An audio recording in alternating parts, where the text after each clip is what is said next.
idea what I'm gonna say. I just I'm gonna try recording. The past 3 days have been an experience that is difficult to describe. And for whatever reason, I didn't make a video during the experience. It's not a physical experience, a real experience, but nothing visibly different in the external physical world. All the same. Went to work, came back, talked a lot about this with my wife, but it's that eclipse, man. Did you see it? It was cool.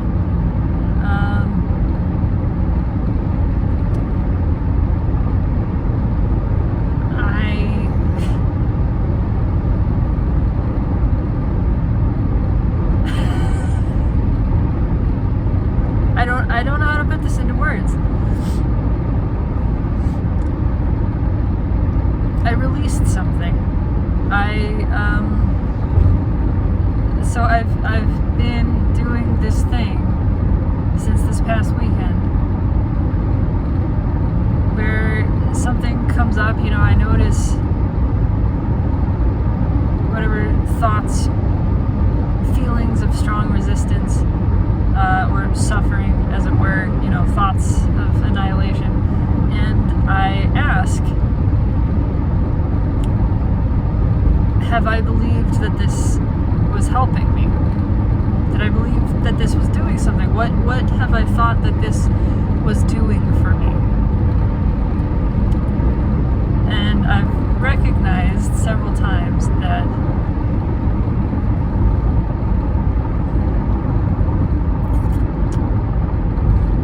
voices and sensational experiences that have been with me for my whole lifetime, this lifetime, possibly longer, who knows,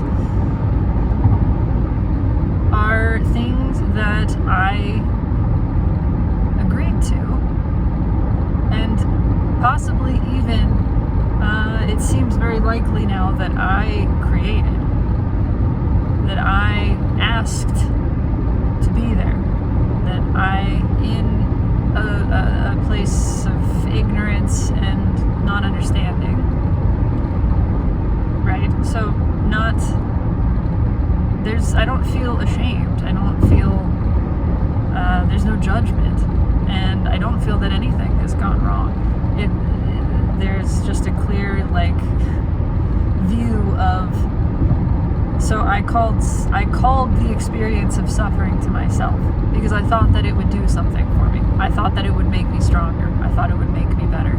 I see now that is not the case, and I release this energy that was taking the form of suffering from the contract that I bound it into, actually. I contracted it. I held on to this energy, and I demanded, essentially. I mean, it was still an ask. It still chose this. So I don't really have control, but amazingly, energy does respond to what you ask of it, and performs exactly what you ask of it, and does so without question, and does so joyfully and playfully. And this has been really confusing and challenging for me. Everything's been flipped around.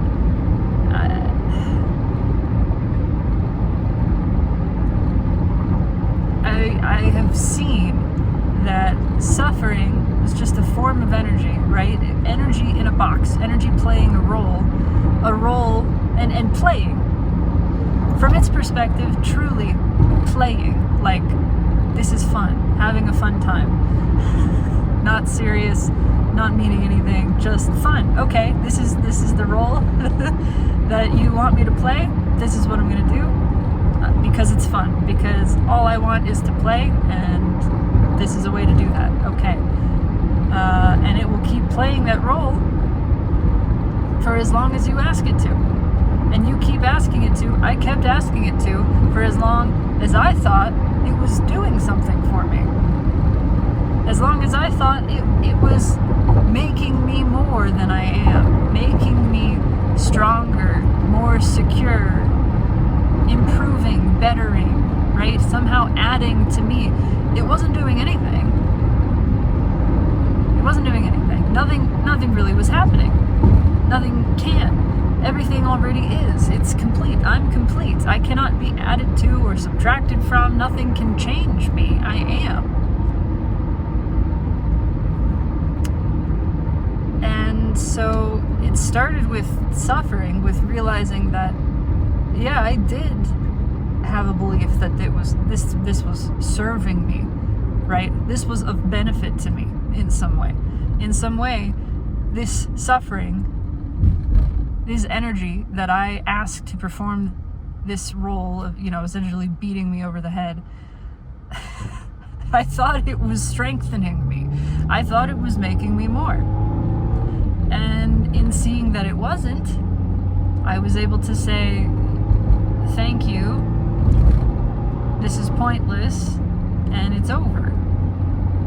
Right? It's done. You're free to go. You are released from service. And it actually left.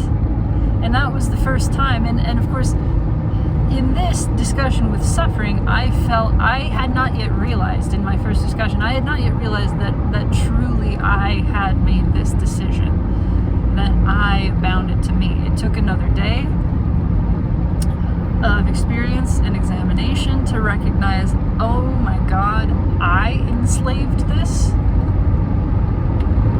This which felt so much like it was enslaving me, like it was trying to play master over me, I was playing master over it. I enslaved it. I bound free energy to me that had no horse in this race. And it just agreed because it was fun. And it just went along with it. And it's interesting that this spot is really itchy, like third eye area. I've been receiving more visualizations. In fact, it's hard to turn off right now. And it's getting really, I feel a lot like I did at kind of the beginning of this process, where stuff is just, I don't know, this is just on and it's distracting. Anyway, that was pretty shocking. That was pretty shocking and upsetting. And again, not shameful, just like, oh my fucking God, I did that. I created this. I called this energy into this form that I gave the name suffering, and I bound it to me in this contractual way, thinking that it was doing something for me. I told it to serve me. And that was cool. But then the other day, I had this experience where I felt like, okay, I'm having a hard time relaxing. I feel like I'm very resistant. I feel like there's this tremendous tension. And I asked the same questions. I said, is it possible that I believe this is helping me in some way? And I saw that resistance is essentially the same as denial. It's just this posture of keeping out, right? Denying, resisting. And I recognized that, okay, this is like every stage of grief other than the acceptance itself, the grieving itself. It's all a form of denial. It's all a form of resistance. And the resistance is keeping me from feeling the hurt, right? And so at some point, I believed that I couldn't take it, that the feeling of hurt was dangerous and would somehow diminish me. And so I created another construct called resistance. I called more energy in. And I gave it the task that I said was beneficial to me, serving me, of hiding hurt from me, shielding me from the experience of hurting. But because the experience of hurting was also reality, it was also the truth, what that means is this was shielding me from truth, shielding me from seeing the truth. Because the truth came with these big, scary, challenging feelings. And so I spoke directly to resistance, and this time I could see it. I got the sense that it was kind of hiding. And I asked, can I see you? And I saw this, again, internally, this red cube, this three-dimensional red cube. And it had awareness. It was clearly intelligent, but it was so simple. It was so pure. It was almost like programming, but it was alive. It was like living energy, you know? And it had no thoughts about me. It just looked at me like it was fascinated, like it had just been taken, you know, it had sort of smitten, right?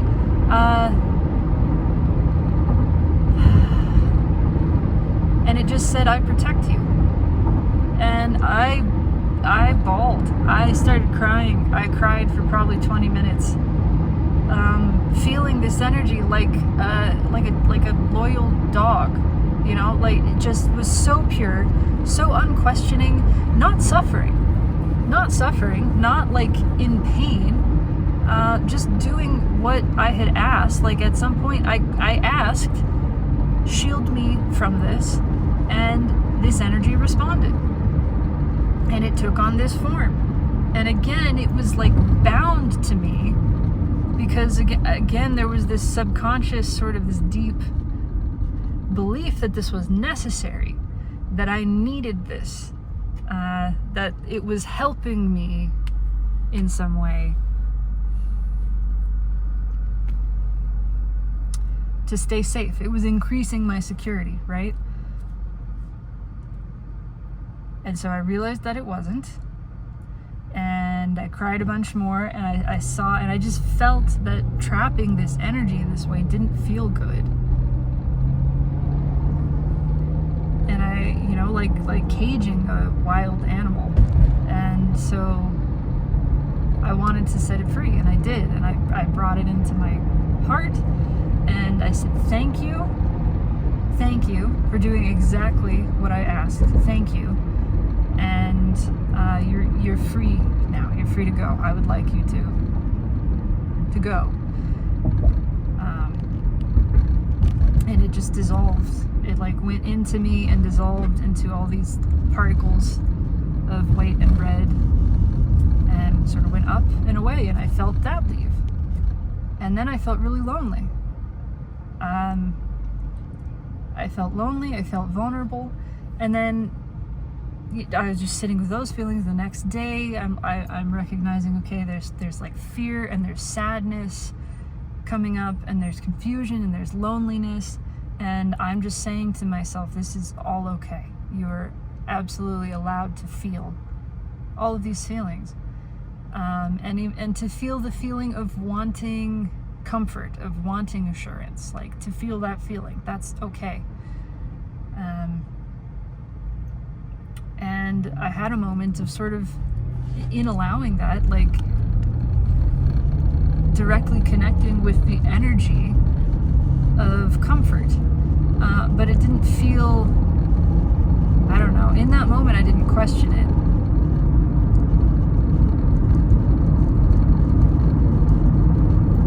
It felt nice. I felt comforted in a way that was not like,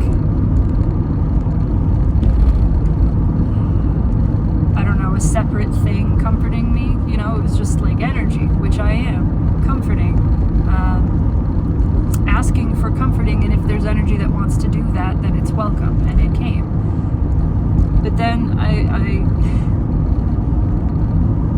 kind of lost it. I kind of like, I don't even really remember what happened yesterday.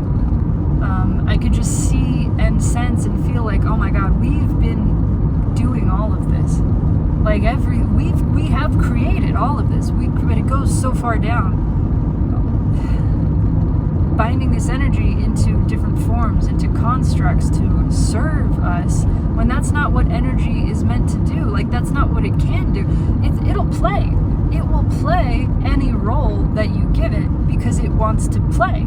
And that's all that it perceives that it's doing. This is a game. It's having fun. It's just playing with us. And it will play those roles forever. For as long as we ask. It doesn't tire out, you know? It's not straining. It's just playing.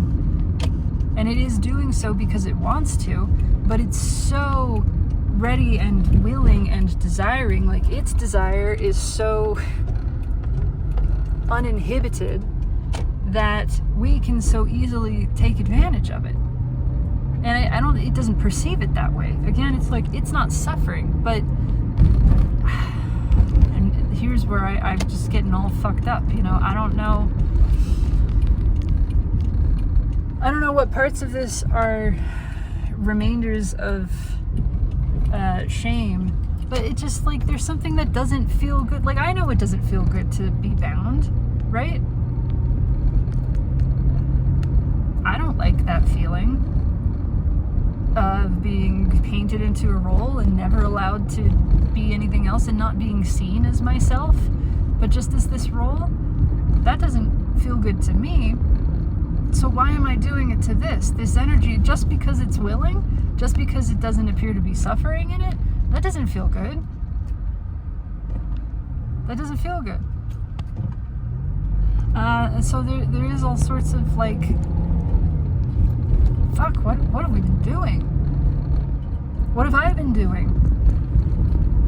What contracts have I formed with energy that entered into them, you know, contracted, like literally contracted. And this is interesting to see, you know, like a contract is like a binding, right? An agreement, a binding in terms of service, like you're going to serve me. You're now contractually obligated to serve me, even though it's all just made up, right? But it's also a physical tightening. It's a clinging, it's a holding on to. And that's what the energy is doing. It's like it's agreeing to shape itself, to cage itself into this form in order to play this role, in order to perform what looks like service, because it can't actually do that. Because actual service is not actually possible. So it can only pretend. It can only pretend that it's serving us. It cannot offer us anything. We already have everything. We already are everything. We can't be changed. We can't become more. We are. That we are.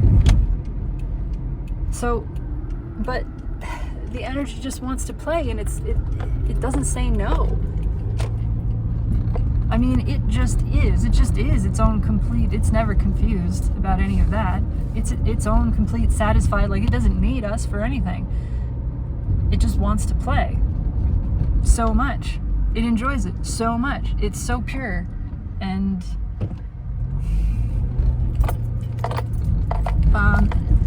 then honestly, it started to terrify me. I couldn't figure.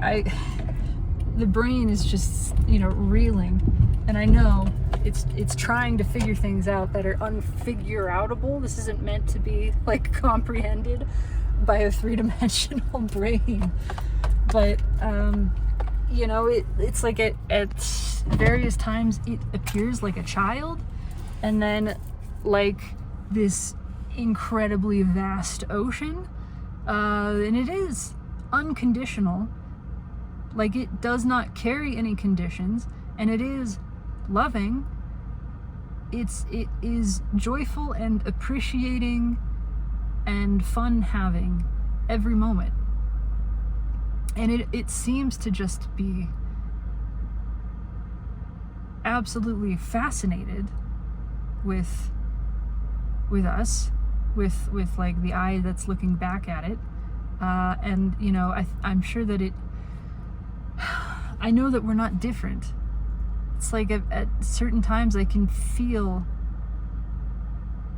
this is me, right? This is me. I don't know how I can see it.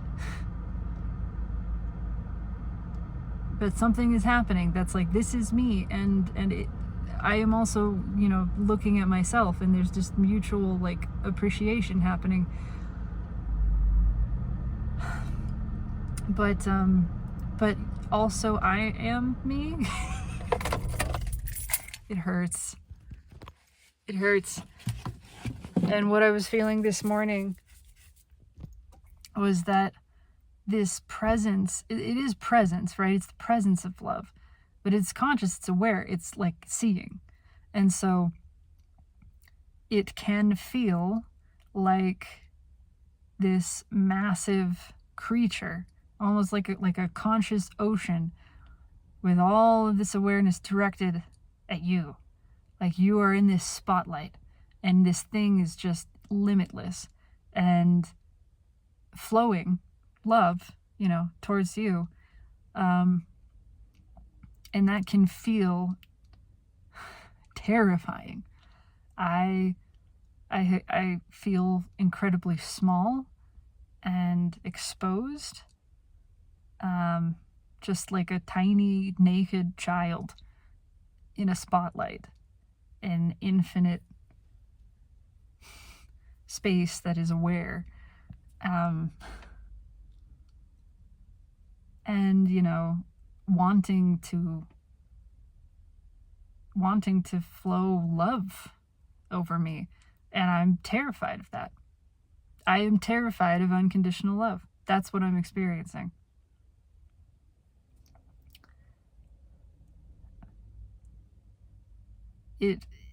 It feels like it will consume me, or somehow it can't change me, but it feels like it. It feels like it'll erase me. It'll dissolve me or something. And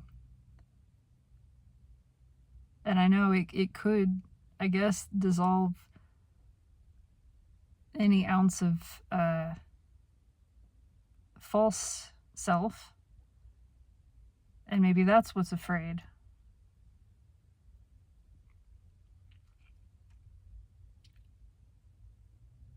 It'll dissolve any ounce of delusion and deception and distortion, and maybe that's what's scared. There's this, I feel like I've faced this so many times, but this is new. This is like another level of, okay, I really might disappear this time. Of, the number of times that I feel like I've released things that I thought were fundamental to me, and they weren't me at all. They had nothing to do with me. But this is like, I mean, it's like the sun. Feels like I would be going into the sun.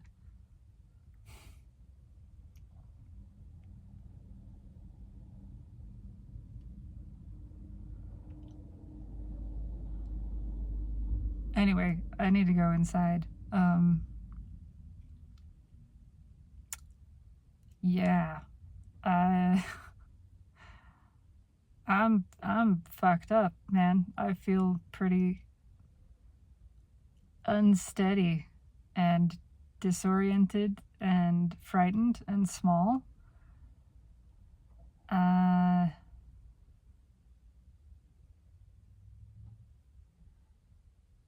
Yeah. Confused? Unsure? Anyway.